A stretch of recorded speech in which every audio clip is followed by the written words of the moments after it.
Hey, and welcome to the Fabric Insights, where we bring the news from Microsoft Build. Yeah. Together here with me, we have Brian in the studio and myself, Mathias. And we look very much forward to talk about in the next little hour about all of the amazing new features that we've seen from Microsoft Build around Microsoft Fabric. Yeah. A lot of Microsoft. Yeah. Actually, Build Fabric was released a year ago at Build a year ago, so it is also the 1 year birthday or anniversary, what you would like to call it, of Fabric. Yeah, it for sure is. So we brought here an agenda for today. We exactly as you're mentioning, we want to talk about this year and what year it has been. So we're talking about the year Fabric. We also are going to talk about one of the very big news this time, which is the real-time intelligence inside of Fabric. Yeah. Then we also have a bunch of different features. We have task flows, we have multitude of AI features, and a lot of new things for the whole ecosystem of Fabric. So let's get started. So we've had now a year of Microsoft Fabric. Yeah. And what a year if it's been. It's the birthday of Fabric. Well, anniversary, whatever. Yeah. Yeah. And it has been an exciting ride and thrilling ride, because Fabric was adopted quite quickly from our clients, saying, "Hey, this Fabric looks interesting. Can you help us understand what it is? Utilize the platform, and how do we actually get started?" Been a lot of interest even in the first half year of doing pilots and proof of concept, and really seeing that this last half year so many organizations are adopting this in their production workflows and as their new unified platform. So the state of art here for Microsoft Fabric is where do we see ourselves? Is it a mature platform yet? I think it is becoming more mature from my point of view. I still lack, but that is perhaps due to my nerdy approach to the SQL language. I still lack a few options in the SQL language world. But I do believe that the platform from these releases we got at Build is way more mature than we just saw like 3 months ago. Yeah, absolutely. And we still maybe have a little bit of a catch-up, especially around the enterprise features of CI/CD and deployment, the API support and so forth. But everything around just creating your actual solution seems to be getting very mature and very, very usable. Yeah, and if you follow along on the Microsoft blogs, you will also see that I think it was yesterday or the day before that we got even more features like API support for real-time and all that stuff. So things are coming after Build, and in the upcoming few months, I hope we will see even more news. Yeah, and what I've also really liked is that while we are playing, or Microsoft is playing this catch-up of getting those enterprise features, we are still getting a buckload of interesting new features that will just help us create awesome solutions. And I think we have brought a lot of these kind of features also for the session today. So if you've tuned in, you're in for a treat. There's going to be a lot of interesting stuff that we've seen from Build from this year. Yeah. So before we talk about everything new, let's look a little bit about what we see as the game changers of this time.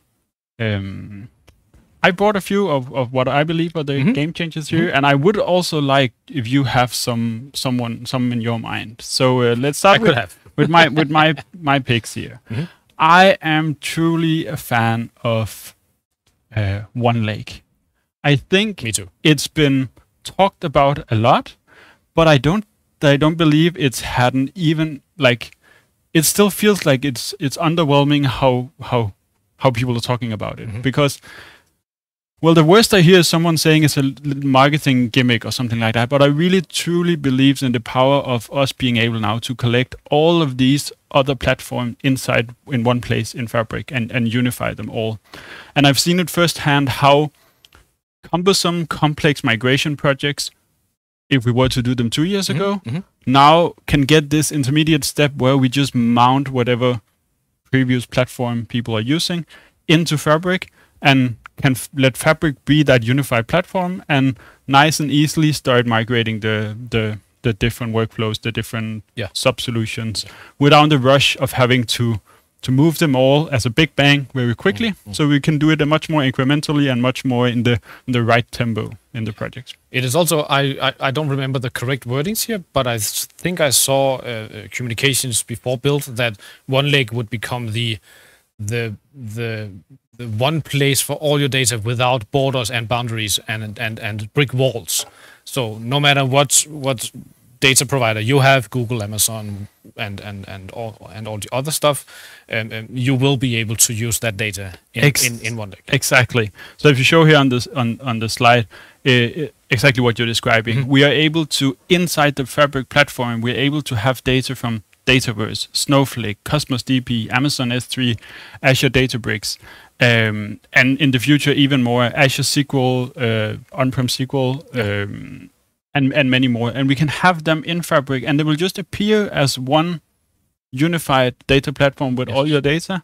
We can do reports on it with live queries and things, and all those queries are just going to be distributed and pushed back to their original source. And you suddenly have this live overview of your data across so many systems. It's a really neat vision, and I really think that OneLake did a good job here. Yeah.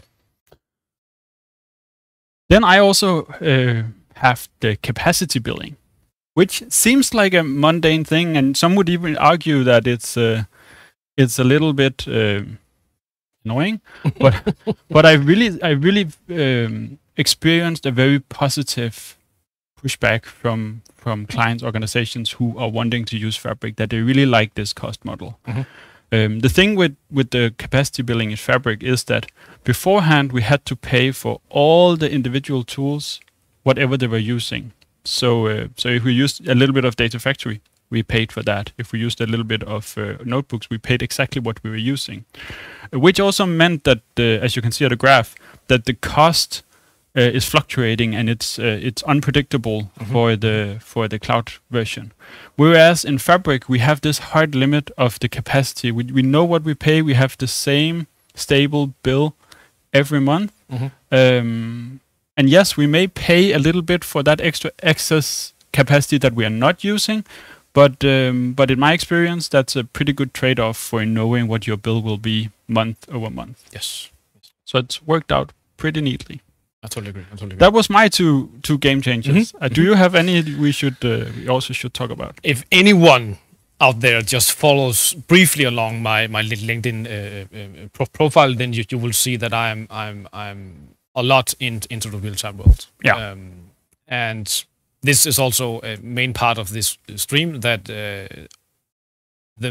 what I saw from Build was that the main area of news at Build was in real time. Absolutely. We got a new name, real-time intelligence instead of real-time analytics, because now real-time intelligence services are now in the next era of delivering insights on your data, on your streaming data, delivering custom workloads, custom event streams, and custom things at a next level. After analytics, we can also now go into the intelligence part and react to data, react to events that are happening. And this also means that the data activator is now no longer there, which actually reminds me on this T-shirt, because this is now a collectible item, because I still have the data activator logo right there. That's right. But that will in future no longer be. So this might be a collectible item in a few months. I don't know. So we're saying goodbye to data activator, but not really saying goodbye to data activator. What we are maybe saying goodbye to is this. We have a Power BI problem here. So. Wow. We're saying goodbye to the term here, real-time analytics. Even the PowerPoint wanted to get rid of it for us. Exactly. Oh, wow. So now we are saying hi to real-time intelligence, and with real-time intelligence, we also got a bunch of new services and features. Great. Well, Lud, let's move on to that, and let's talk about what is new in the intelligent data platform. No, because as you said, you've been really looking into this for the past year, and I don't know if the features were game-changing features yet, but we surely have received a bunch of news around this topic now. So if it wasn't before, at least it is now, I assume. Yeah, exactly. So let us hear. But first of all, we got the new main menu item at the left in Fabric called Real-Time Hub. And Real-Time Hub is your centralized access for everything around streaming data. It can show you where your streams are, where the streaming data is, and it can also help you with ingestion of your Azure resources, and also help you start event-driven actions based on what is happening inside your Fabric tenant. Yeah, we have a short demo later on. And should we just quickly show people where they find this real time? Yeah, I can do that. Oh, yeah, we have it here. I have it right there. So in a workspace, it would be just as you said, the left-hand side. Yeah, but for some reason it is no longer here. Oh, no, it's fine. It's there. You got it. Oh, Mathias has it. Okay, there you go. It's on Mathias' screen. It is real-time hub at the left, and the icon here actually tells a story around the name. I was at a live stream on Friday with Devang from the Microsoft team, and he told me that this wave lookalike icon actually comes from the working title of real-time hub called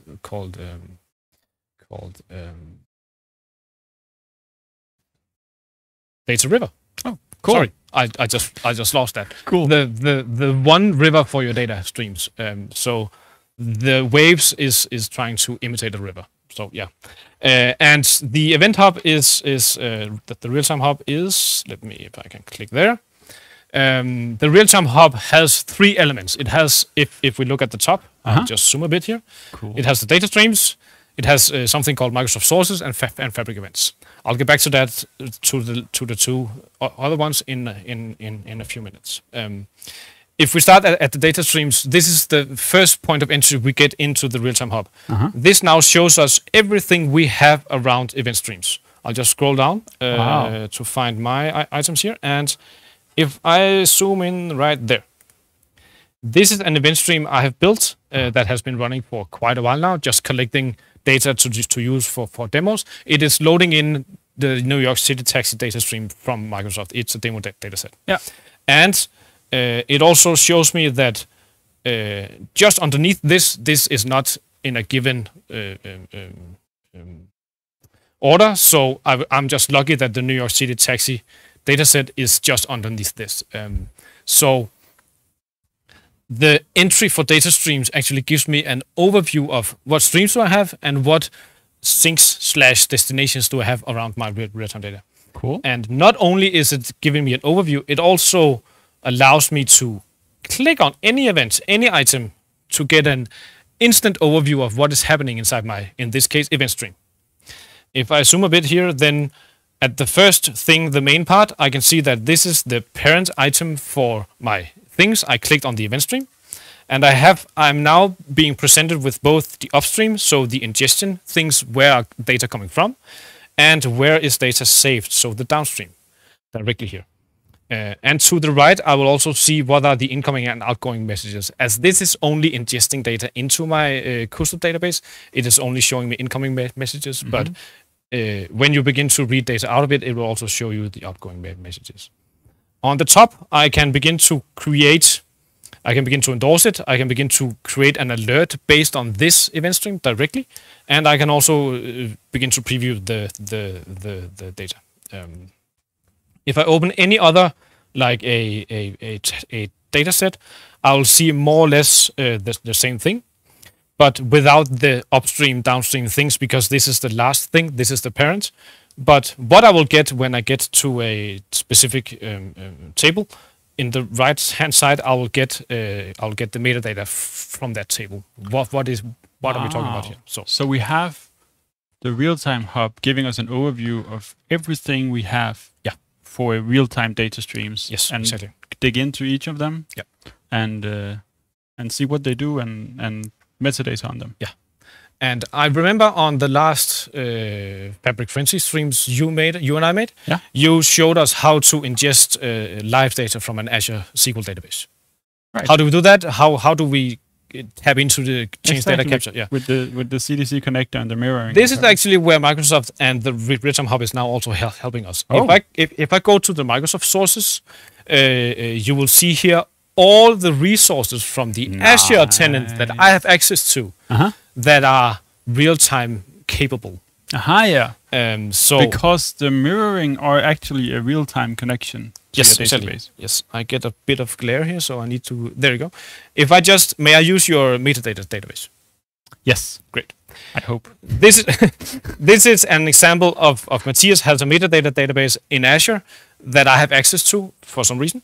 And if I click this icon directly from the event hub, the real-time hub, I can now configure the CDC collection of that data into my real-time database if I need that. This is a help to actually generate an event stream. Yeah.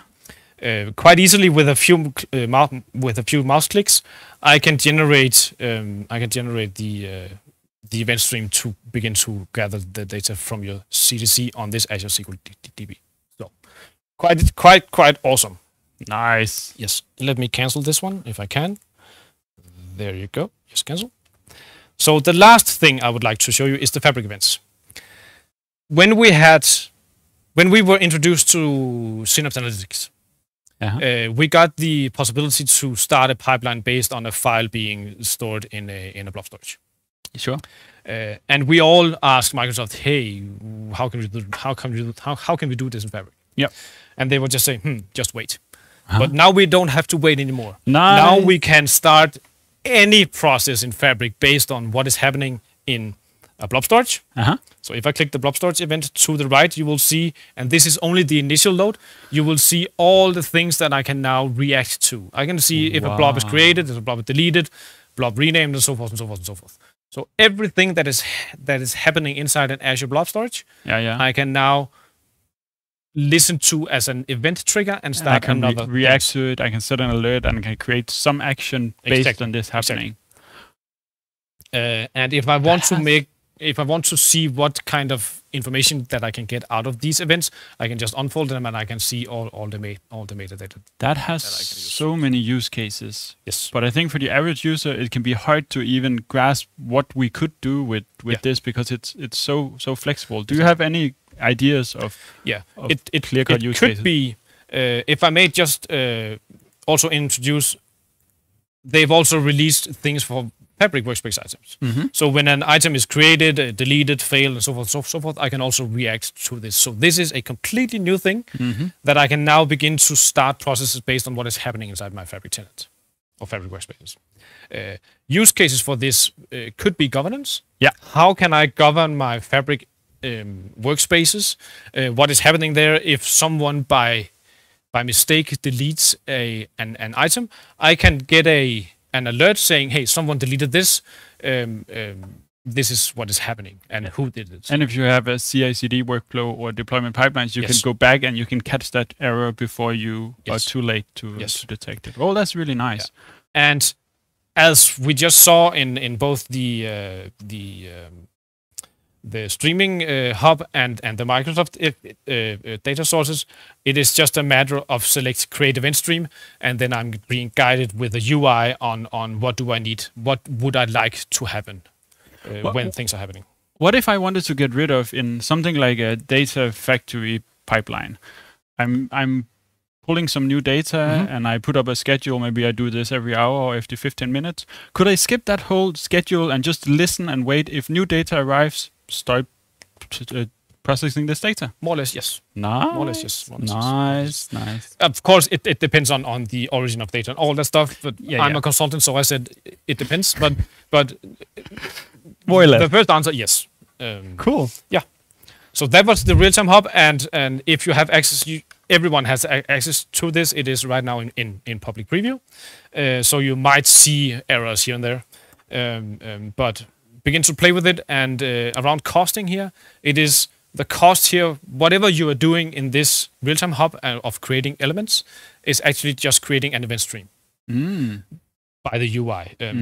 So the cost is the same as the event stream is right now. Cool. Yes. What if I wasn't using real-time hub yet?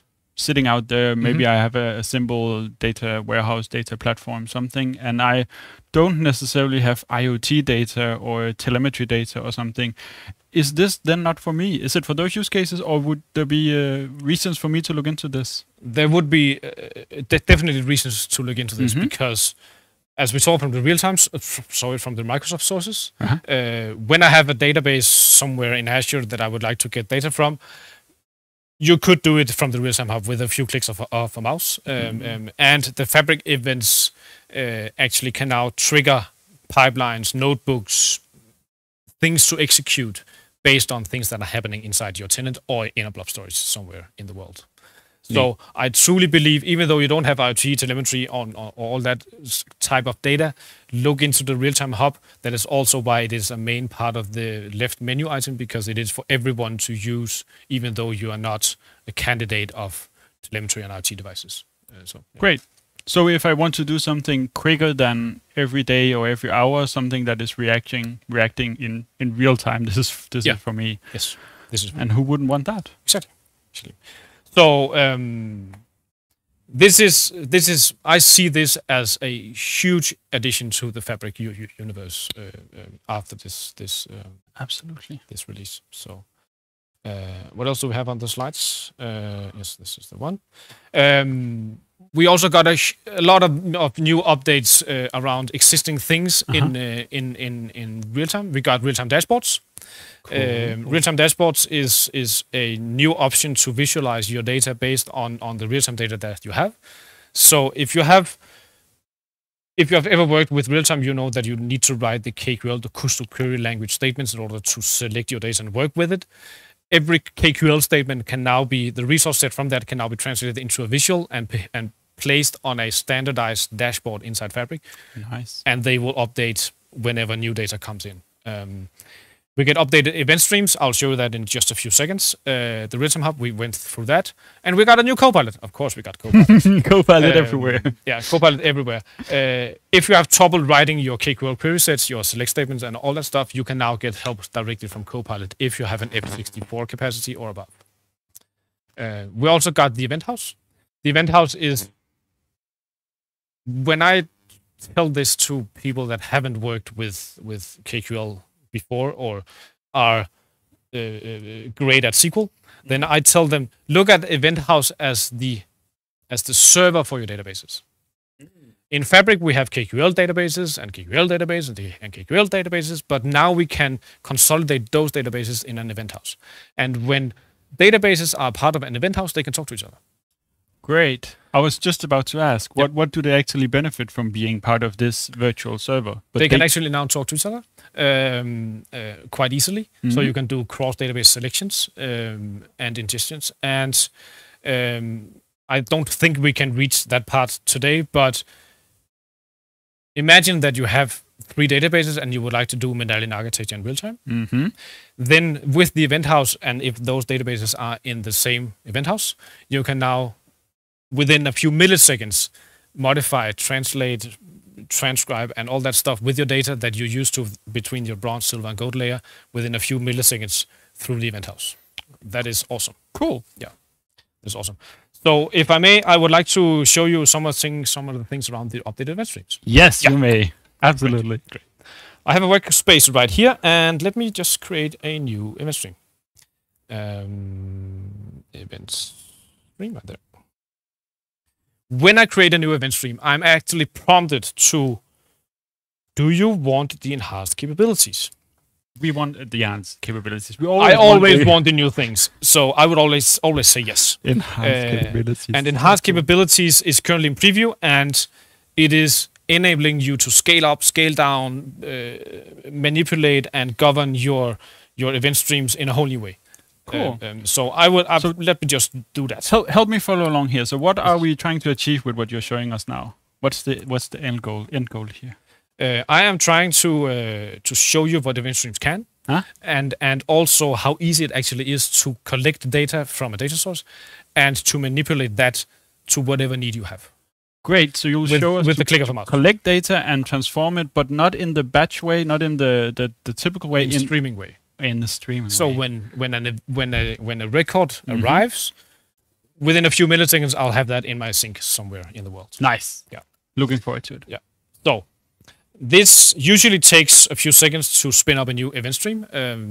So right now you'll just see a white screen. Right now it's loading. What's happening behind the scene is everything in Fabric is based on a standardized Azure service. Mm-hmm. I think it is probably known, but also you know that now. And underneath event streams, we have Event Hub, we have streaming Analytics? Streaming analytics, thank you, and other services to support whatever things you're doing in Fabric. Mm-hmm. And in event streams, we have Event Hub and streaming analytics. This is the new look and feel for event streams, and I would like to create a new resource. This is also brand new, so I can now get data from Kafka, from Confluent Kafka. Nice. I can get data from. Let me see if I can find it. There is more. The UI is changing every day, so there you go. Yeah. So we have Kinesis as well. Yeah, or we Kinesis? have. So I can't scroll. There you go. We have Amazon Kinesis. We have Confluent. We have Google Cloud pops up and so forth and so forth. So, but for this easy peasy, I will just connect to the demo databases. If I can, it is no longer there. Demo databases are gone. It is fine. So let me just. We're talking too much. It seems like your event stream just idled. Yeah, because we're not doing stuff. I just selected an Azure SQL, and I will now create a new connection. Nice.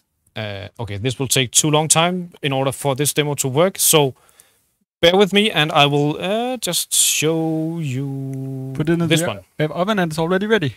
Yeah. Come on. This is already ready. Great. Yo. That was easy. Yeah, that was easy peasy. Sorry for that. Here I have selected the bicycle demo data from Microsoft, and in the new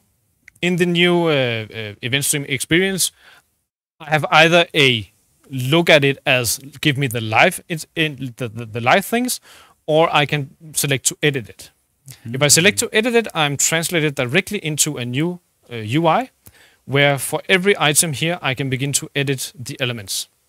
And notice this one down there. Uh-huh. The new capabilities of the event stream is that if you have a stream that you would like to split into more sub-streams, you can actually stream data to another stream inside the event streams. Oh. Ooh. So in this part of the event stream, I'm filtering the data based on the neighborhood that equals the London Bridge. Yeah. And then whatever data is coming in, I'm saving that into the sink called diagnose sink.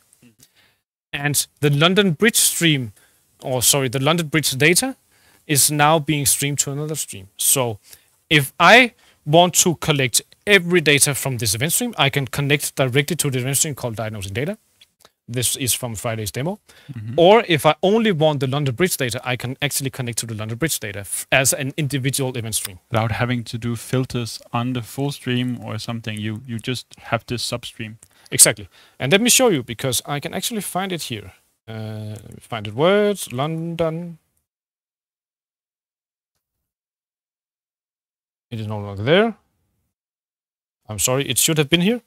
But the stream should have been called London Bridge stream. Yeah. But we are still in preview, and then I could connect directly to that stream and do my reporting based on that.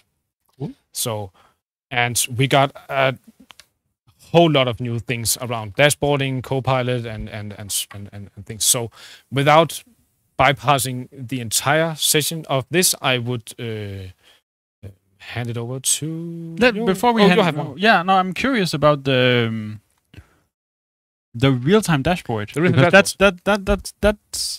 That sounds interesting. It is quite interesting. If we think back on Power BI, then we need to wait. It's 30 seconds for Power BI to refresh automatically when new data arrives.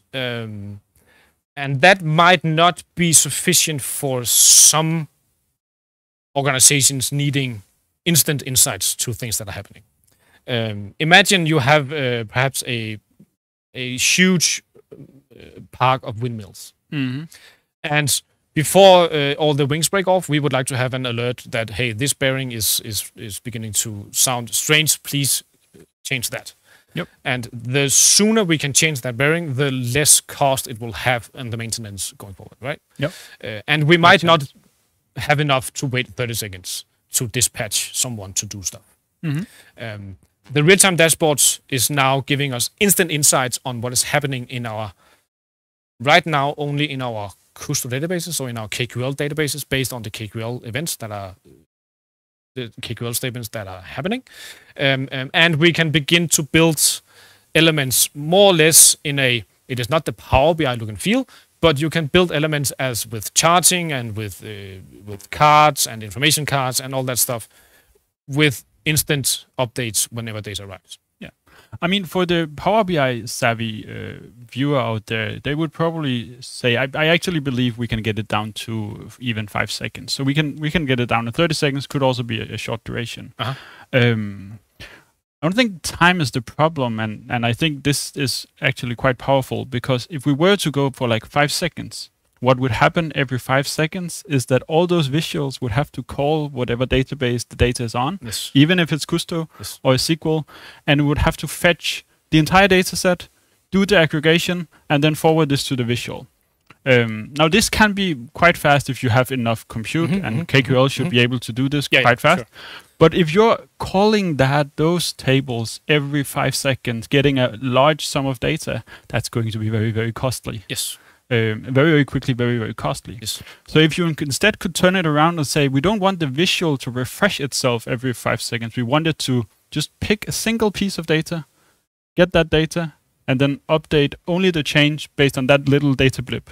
Well, that would be ideal. And I believe this is what we are having here with the real-time dashboard. It's actually a real-time architecture behind it. Exactly. It is based on the KQL engine and the event streams and what is happening there to update. So the big question is, why do we need a new reporting tool in Fabric and not just use the reporting tool we already have in Power BI? Do you have a good answer? I'm not even sure Microsoft has one.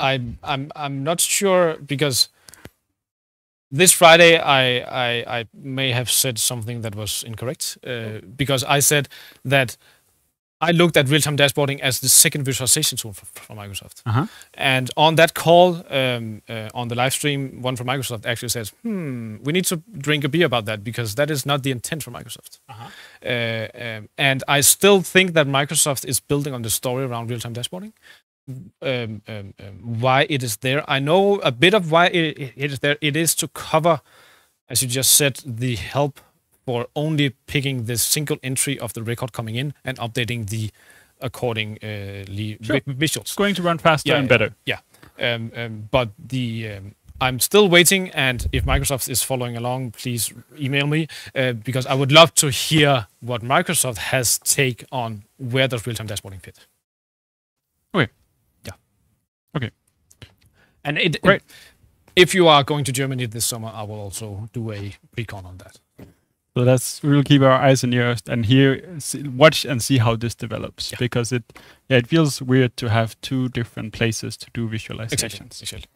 Okay, but it is a nice addition. I mean, if I had a dashboard that I wanted to put up on my production wall or something like that, and watch if my machines were nearly close to breaking down, or my performance, if we are doing the work at the tempo we need to do, it would be really neat to use this real-time dashboard for that. Yeah, so for an engineering facility that has huge amounts of machines running and things are going haywire, the real-time dashboard could be an option there. Great. Yeah. Excellent. That's cool. This one is actually interesting. As I just mentioned quickly, there should be more. There's more. This is my own wordings, and I stand to it to my death, that the event house now utilizes us to build the world's fastest medallion architecture load. But it's not more than, I think, half a year ago, when I remember you saying on, I think it was during one of the streams, that we cannot build a medallion architecture with the real-time tools. Yeah, we couldn't at that point. But now we can. Nice. Because now we have, as I told you, that the event house now consists of one or more databases, and those databases can now talk to each other. So based on update policies and materialized views, we can actually now load from bronze to silver to gold. The bronze color is off here, but we can now load through the medallion architecture for every record coming in within a few milliseconds. And those records can then be exposed through the real-time dashboarding. It could be that the events are coming in from your sources and you might add reference data to it. You might add a join, you might clean it up, you might aggregate it or something. Right now, we can't do joins in event streams. I hope that will come. I know that there's an idea on Fabric Ideas on Microsoft's page to actually join data on the event streams when it comes in. But right now, if we need to join reference data and add more data to the incoming data, we need to do that in the KQL database. We can do that by update policies that listens to what is coming in and doing the data manipulation as the records arrive in the database and then hands it over to the next table. And the materialized view is just an always ready aggregated result set of a query that is based on top of one or more tables.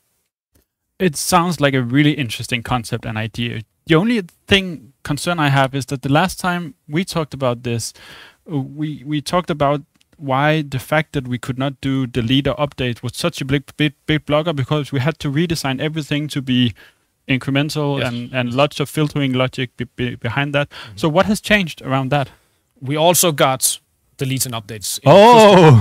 So yes, okay. We also got the possibility to delete records that are coming into our KQL database, and we also got possibilities to do updates. Well, that makes sense. That changes everything. Yeah, but please don't use the real-time analytics to build your corporate data warehouse, because then you won't have enough money in the world. Okay. But build it to whatever needs you have to get real-time insights into your data set. Great. So we're talking about smaller niche, It could be bigger. Yeah. It could but be specific use cases. Yes, specific use cases, and the data size could be huge. It could be an F1 Formula 1 car that streams telemetry into a server, and then you have real-time dashboards to make sure that the oil temperature and all that stuff is okay. That is a huge amount of data there. Or it could be an airport trying to manipulate where people are walking and going. That could also be used for real-time. Again, huge amounts of data volumes there. But the corporate, business-wise, Power BI reporting, look and feel, and so forth, it is not the real-time way to go. So interesting. Yeah. Well, thank you for a quick rundown into all the new things about real-time, and it does really look like it's becoming a mature offering that is very, very capable. And we have not even touched upon everything that has happened in real-time after build. So more things are coming and has come. Yesterday or the day before, as I mentioned, we just got APIs to create databases and tables in Fabric in real-time intelligence. So yeah. And we've had the chance to also try out this tool with some of our clients. We have examples of clients who are using it, actually like you're describing, for their core medallion architecture to do real-time reporting. Yes. We're doing a big EU-funded project on using it for sustainability and to actually save companies monies on their production while also doing something good for the environment. So this is not just, I would call it, not just a hype. It actually has very valid use cases around there in the world. So very, very nice. Let's talk about task flows, the next big thing.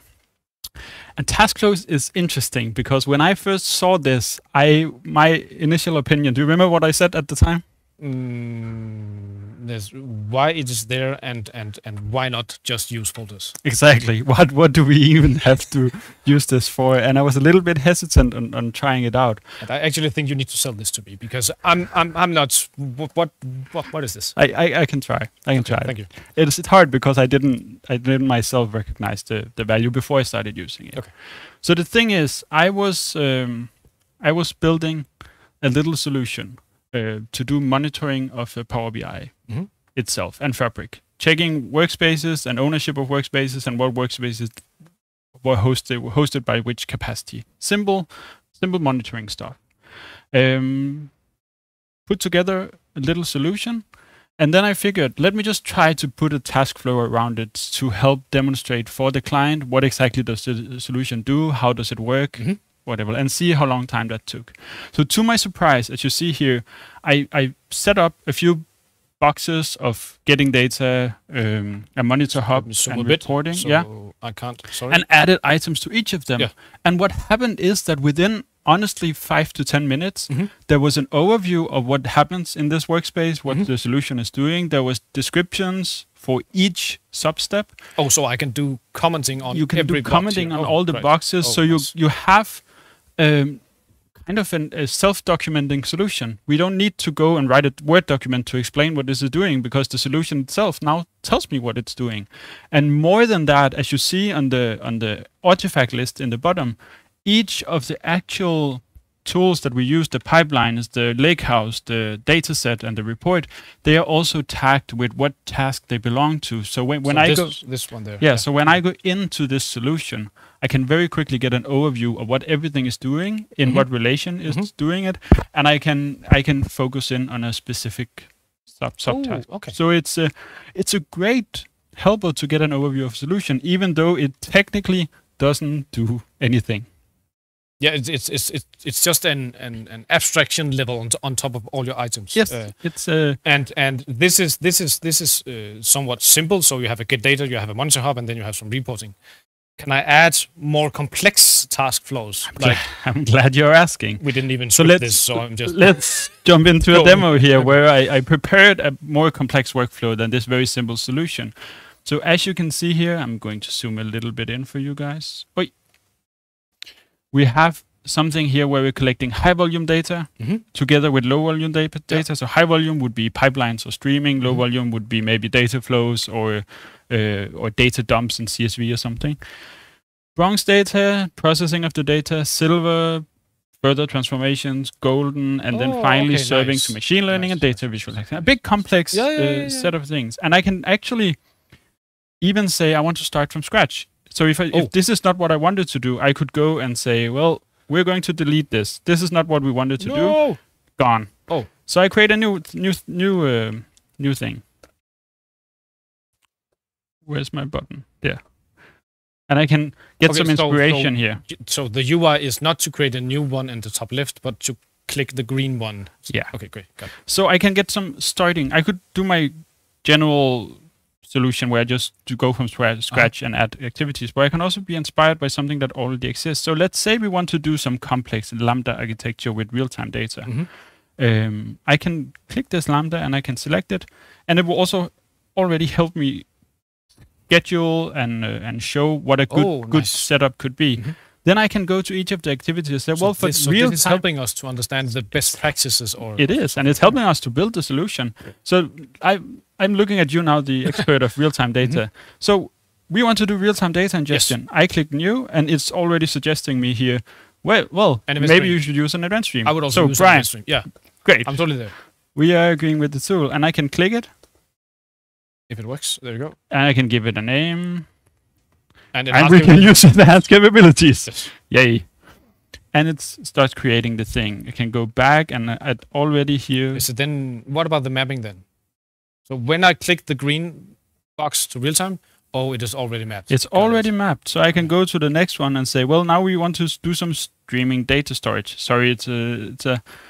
And here it suggests an event house or a SQL query set. I go to event house. We will go for the event house. Okay, so we get the best practice architecture or blueprints or call it what you want, and then based on the boxes we can create elements that fits that architecture. Yes. Wow.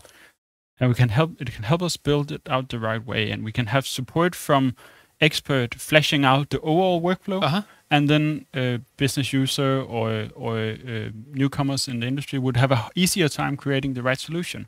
But maybe even more importantly, we can start having also templates for organization. If we have a new solution for onboarding a new acquired company or something, sure. We can give it. This is the template. You should design your data platform like this. Please follow the structure, and you have this as guidance too. Okay, expert question. Perhaps I'm not trying to toss you under the bus here, but can I do a task flow based on a task flow? So can I have a task flow that has the enterprise architecture level, and then inside every box I have another task flow? No.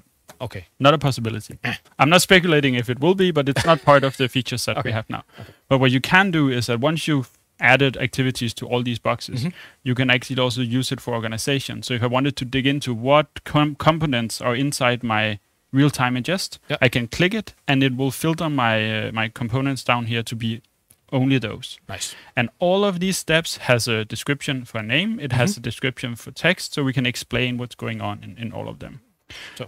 And finally, the whole solution as a whole, the workspace itself has also a description, which means it will be very easy to help whoever has to take over this solution, explain what does the solution do, what are the components inside of it, what are the individual artifacts we're using within each component, and why are they there. And everything is, as we talked about, documented. So if I look at real-time ingest, it will show the description, the header, but it will also show the actual elements inside. Okay, got it. Okay, got it. Yeah, sure. Yeah. So, and if this doesn't fit with what I want to do, I can always go and add my own thing. So I have the standard things like get data, store data, but I can also add a general one that I want to make my own thing, which could be its own name. It could be like I don't know, documentation or something. Catch data. This doesn't mean anything. I'm just writing something, and I can add items to this as well, and I can even drag and drop. And let me zoom in. Also add connectors, and we can also add it as part of the flow here. There you go. Suddenly we have mapped a change to the flow. We can also start from scratch and not follow a template, just create our own flow. So it's a very, very neat addition. It helps create more coherent solutions. Is there a Copilot help to get the descriptions in the tasks? Not yet, but it's a really good suggestion. I myself, when I tried it out, I immediately went and took a screenshot of the page and said, "This is my solution. These are the artifact. This is the task flow. This is the activity I'm talking about." And I sent that screenshot to Copilot and said, "Copilot, help me make a description for this step of the solution." And I got something back. Great. So I know for a fact that it would help. It helps to create this description with AI. We don't have the capability. We need to manually copy and paste back. So Microsoft, if you are listening, perhaps add Copilot to TaskFlow. Would be nice. Yeah. Would be nice. Speaking of which, Copilot AI. Let's talk about the new AI features in Fabric. Yeah, because is it becoming easier or harder to work with AI in Fabric? Easier. Leading question. Okay, got it. We are further than we've ever been before. AI everywhere. Nice. So AI, we said it earlier. AI everywhere. You added AI to the real-time intelligence. We've added, or not we've. Microsoft has added Copilot to the warehouse. Yes. And actually finished adding it to everything. But before we talk about Copilot, I would talk about something I find even more interesting, which is the new AI skills. AI skills. AI skills. Because with AI skills, we are now able to chat with our data warehouse, but we are able to do even more than that. So as you can see here on the slide, AI skills is a feature that allows you to, I can try. Yeah. To look at the tables of our warehouse, and we can click and enable. We want to create a new skill for our AI that understands these two tables. So in this case, it's customer loyalty and customer support table. These two, yeah. Yes. We need to click these two, do nothing else. Suddenly the AI understands these two. We can add relations if we want it to understand the relation, the join between the two. Yeah. And we can start asking it questions. So for example here, how many calls have we had from loyalty member by the source they joined from? And it will give us the answer. But even more impressively, it will also give us the query that gave us the answer. So it's not just guessing or hallucinating. It's actually using its skills to create a query that we can validate and check, which will give us the answer. Okay, so this must be the query then? This is the query. So I can now so when people ask where do you get those numbers from, I can actually just know that this is the select statement that Copilot helped me with, and then there you go. Okay. So and it returns the query itself as well as the output of the query. Uh-huh. So as you see on the slide, it had the query, but on top of the query there was the actual data. Yeah. So that's a pretty good way to get an answer. So this is the resource set. Yeah. Yes. Got it. Okay. And there's even more than that. Oh. Yes, because this is an AI skill. So we can take the output from this part. Mm-hmm. We can publish it. We get a URL, which now we have a URL for this skill. So an API. So we can take this skill and add it to Copilot. What? Yes. This is a feature that is announced but not available yet. But we can take this skill once we've created it. We can go to Copilot Studio. We can add it to whatever AI agent we are creating. Yeah. Which means that this AI agent will now understand our loyalty program and will understand it in a way where if we ask it questions, it can go run this AI skill. It can give result from our data warehouse, and it can get the results as well as the query, and can use both of those to give us a fact-based answer. So okay, mind blowing. Yep, absolutely mind blowing. So actually, if I have normally in a corporation, you have Power BI reports like a lot. Yeah. And even though you have hundreds and hundreds of reports, there's always these questions that are not answered. Yep. So based on this, if I have enough AI skills in my Fabric universe, I can actually now begin to chat with my data and get the answers to those questions based that on I facts. have. Based on the facts. Based on your data, yes. And even more than that, if it feels like complex for you to go create an agent in Copilot, which I think everyone should explore doing because it's so powerful. But anyhow, that can be complex. Just wait for Microsoft to make the feature here where you can add the AI skill directly to Office 365 Copilot, which means that you don't need to go further than Teams. Find that Copilot tab, ask it questions. So based on our data and of our loyalty programs, which kind of members are dropping out mostly based on our last communication with them. And you will get an answer, and the Copilot will not guess or hallucinate. It will go and fetch your actual data from your data warehouse using the AI skill and give you a fact-based answer. Based on your own data. And fact-based answers, it's such a mind-blowing thing because a lot of hype has been around AI agents, large language models, and so far. But their biggest weakness is that they are not fact-based. They're guessing. If you want to use it to predict some numbers, it will take a guess.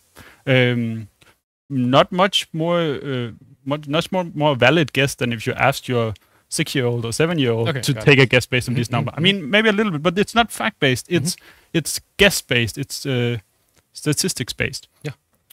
With skills, it becomes fact-based, and you can track it down to what actual data it used to give you the answer based on queries to a SQL data warehouse. And okay, so this also demands, and this demand has always been there, but it also demands for the people asking the questions to actually know how to ask the right questions. And this has been a problem like since we got data, because then we got requests from the business. I want this number, and then they got a number and say, no, that's not the one. I want this number. Yes, so they need to know something about it. But this is a great question, and this is a neat extra feature.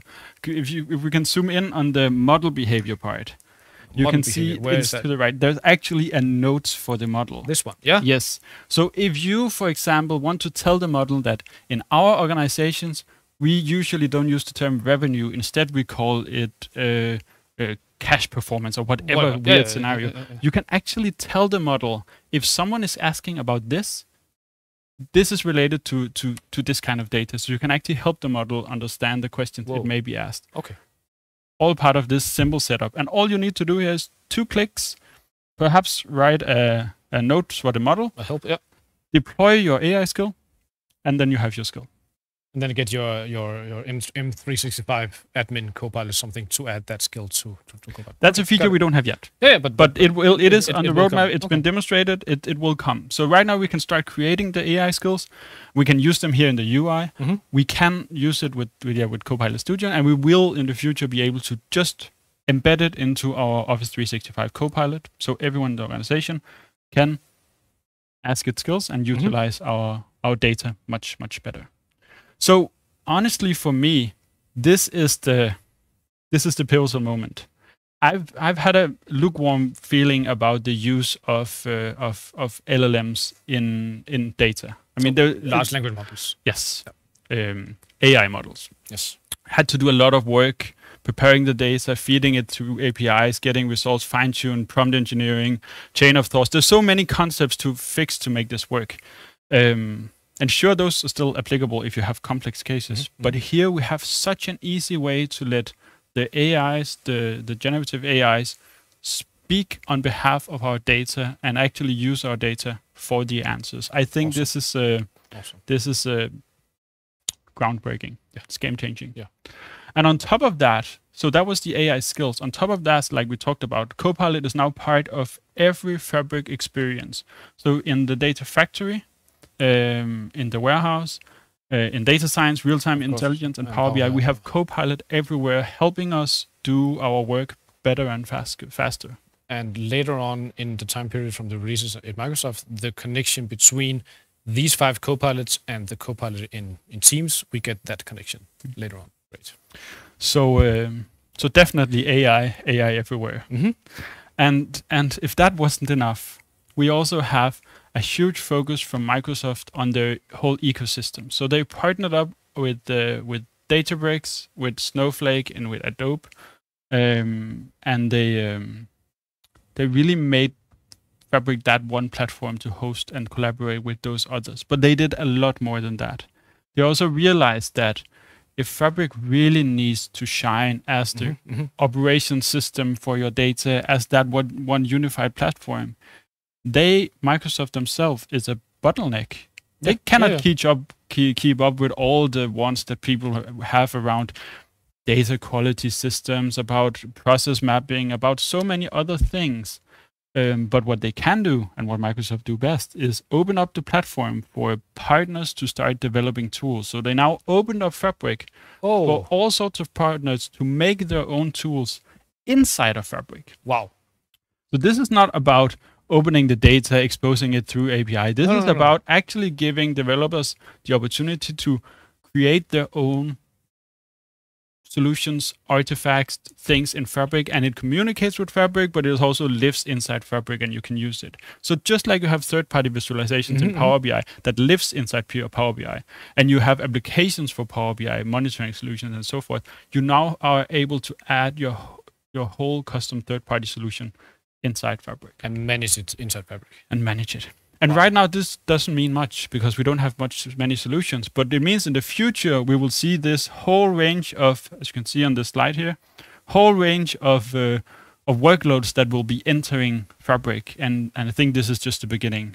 Prediction here is a year from now, we're probably going to see 100 or 1,000 different sub-solutions being published to the Fabric platform. Great. So we can start to do even more than we can with Fabric itself. So that was the developer workload. We also are seeing user data functions, which is a way for any user or developer on Fabric to actually create UDFs, user-defined functions here inside Fabric, which can be used by the different workloads. So you can use these functions in your warehouse or in your pipelines or etc. So it's a neat way to modularize and improve your Fabric. And finally, we have API for GraphQL.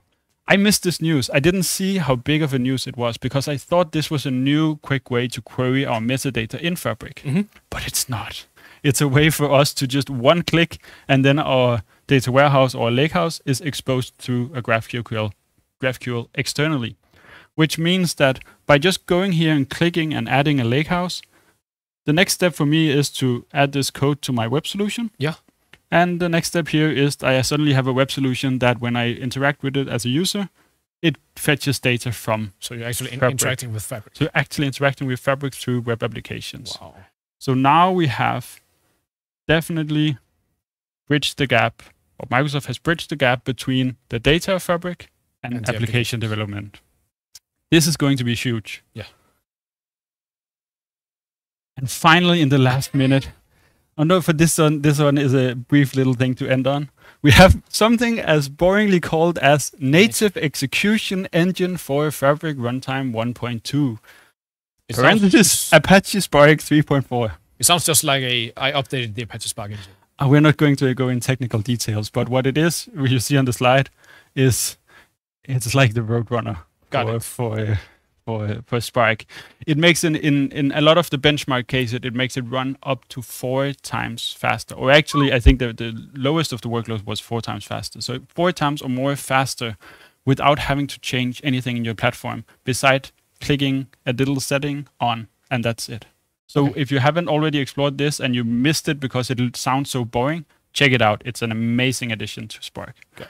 That was our news. That was all the stuff from Build. I mean, not all. There's probably a lot left we didn't get a chance to talk about. There is a lot that we can... Yeah. I think we could speak a whole day about this. But this was the most essential things in 1 hour. Thank you so much for joining. We look forward to seeing you next time. Yeah. And the next Fabric Frenzy in 2 weeks. Yep. And enjoy your work. Explore the features. They're amazing. Have a great day. Yes. Bye. Bye.